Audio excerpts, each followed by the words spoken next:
think the thing that we want to do with the art drops is give people a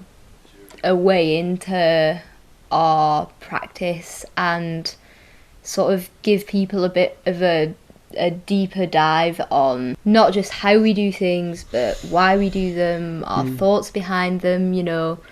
go through sketchbooks, go through folders of things we never even put out, you know, go through trial runs of Blender models, initial sketches. I mean, so many of our things like plans, you know, the initial sort of stages of the work, we do often feed them back into the work in different ways. More of a processual sort of outlook on the way that we work, and it's quite nice to be able to sort of see the thread from initial sort of thinking, conversations and ideas into what eventually becomes either like a finished installation or like digital thing. I think so much of our work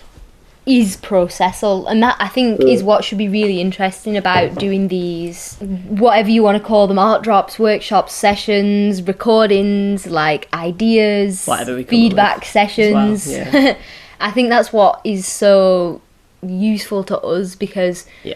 even though for us making the work is part of this sort of big process, you know, whether it's sticking 1,800 pieces of A4 paper to a bunch of walls, or